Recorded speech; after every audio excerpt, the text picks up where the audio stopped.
So, blacklisting.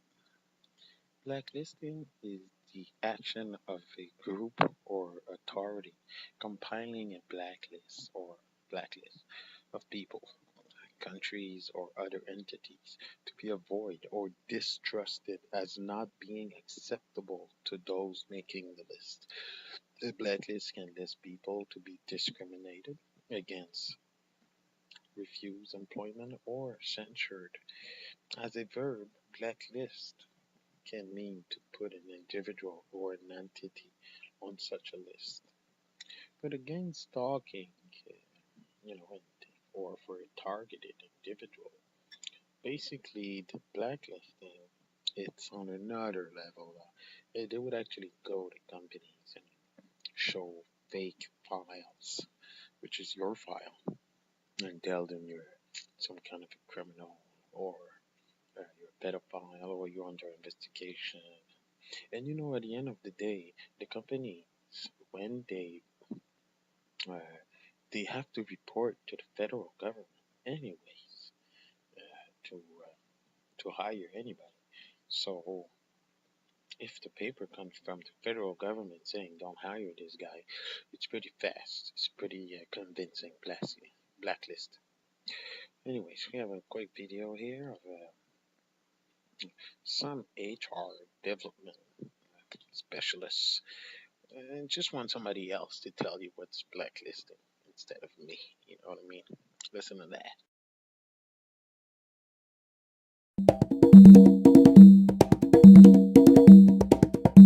Hello, I'm Nathaniel Lake Jr. with the firm of Brannon LLC.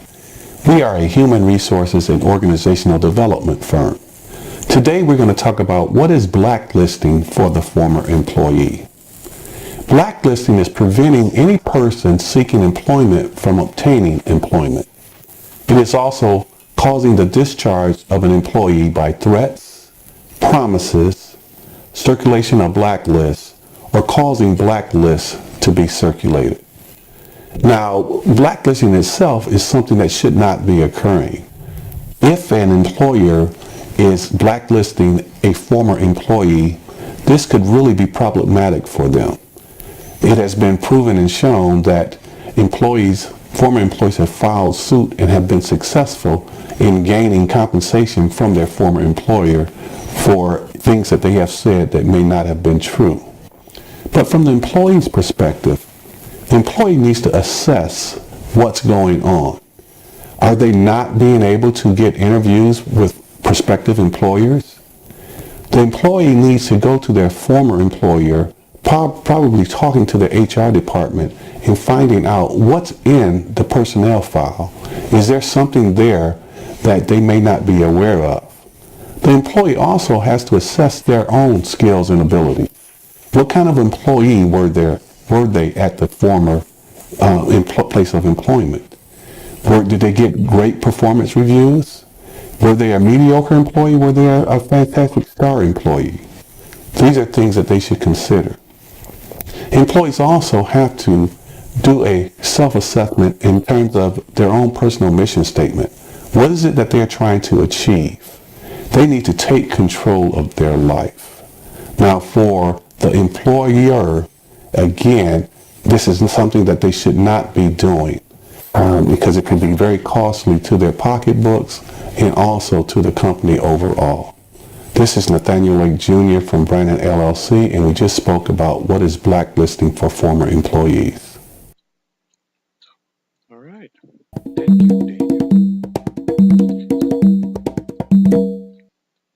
What's next?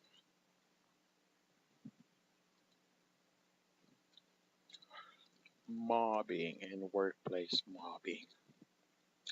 Yeah, this is emotional abuse in the workplace, ganging up by coworkers, subordinates, or superiors to force someone out of their workplace through rumors, innuendo, intimidation, humiliation, discrediting, and isolation. Malicious, non-sexual, non-racial, general harassment. Basically, no reason. You know what I mean? They have no logical or official reason to mob you like that. Obviously, if you're target an individual, this is your reason why. If you don't know why you have workplace mobbing, it's because you're a target individual. It's not because the company don't like you. It's because you were already a TI. Or maybe as soon as your targeting started, if you have a job there, then obviously you're going to start the workplace mobbing start all of a sudden. But if you're a TI, whatever job you're going to get, you will get this. The individual targeted or targeted individual are in management positions, and their attacks often originate with a peer or subordinate, but is often allowed to continue by upper management. This sandwich effect can create a great deal of emotional injury for the target, which can lead to health problems and possibly the loss of their main source of income. Obviously, they don't want you to have money. But mobbing in the workplace is not reserved for individuals. In supervisory position, nearly anyone within an organization can be unfairly targeted. So, I think on this video here, it's in the news, and they have like some kind of specialist there trying to tell us what is workplace mobbing. Obviously, I can make a whole presentation on that, okay? But I'll do that in the future. So let's see what they got for us here.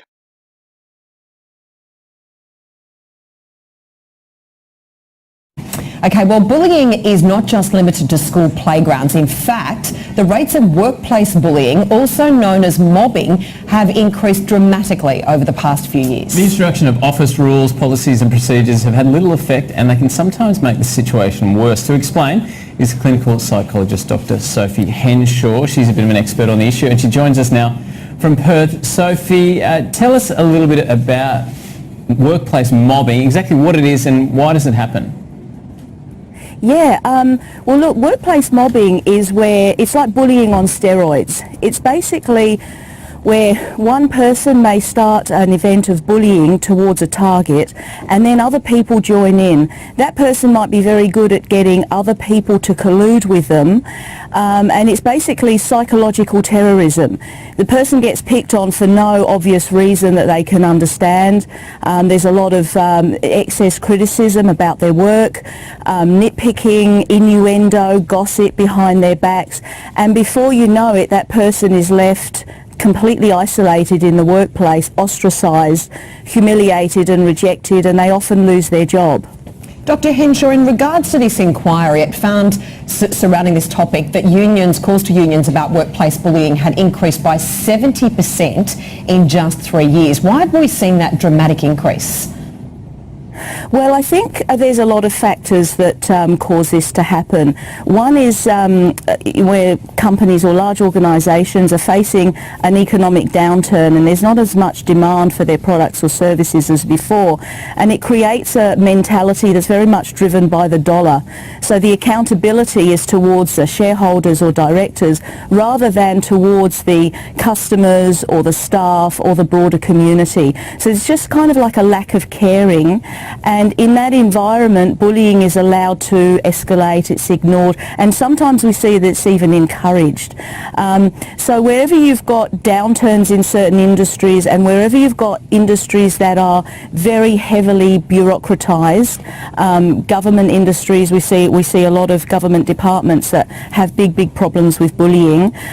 It's kind of like where there are a lot of policies and procedures that look like they're out to protect employees, but actually it promises a lot and delivers very little. So people are left feeling that their workplaces are unsafe and they don't really have the support from management to investigate these claims, and they're often just put down to personality conflicts or sort of dismissed and put aside, and nobody really knows how to deal with it.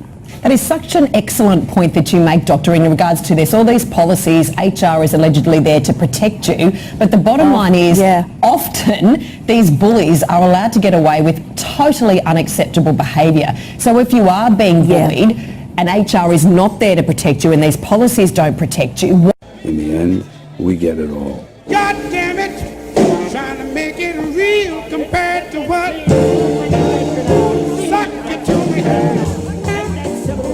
In Vegas, everybody's got to watch everybody else.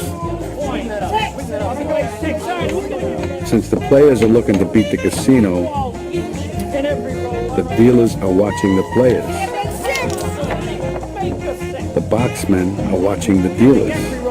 The floormen are watching the boxmen. The pit bosses are watching the floormen. The shift bosses are watching the pit bosses. The casino manager is watching the shift bosses. I'm watching the casino manager, and the eye in the sky is watching us all.